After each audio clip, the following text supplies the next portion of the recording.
What's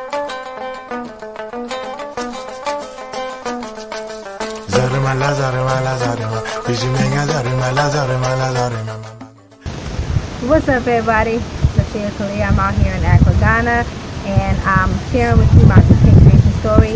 I moved here about 3 years ago with the help of some of the community brothers and sisters out here, like Cameron, Brother Dr. Obadale, and his family definitely was a big help in helping me acquire my land. I bought my land about 7 years ago up in Pond. So if you're interested in repatriating to Ghana, if you are looking for people that you can trust to help you out with the documentation and get me through that process, you can please reach these people and come home. Repatriate to Ghana. Repatriate to Ghana.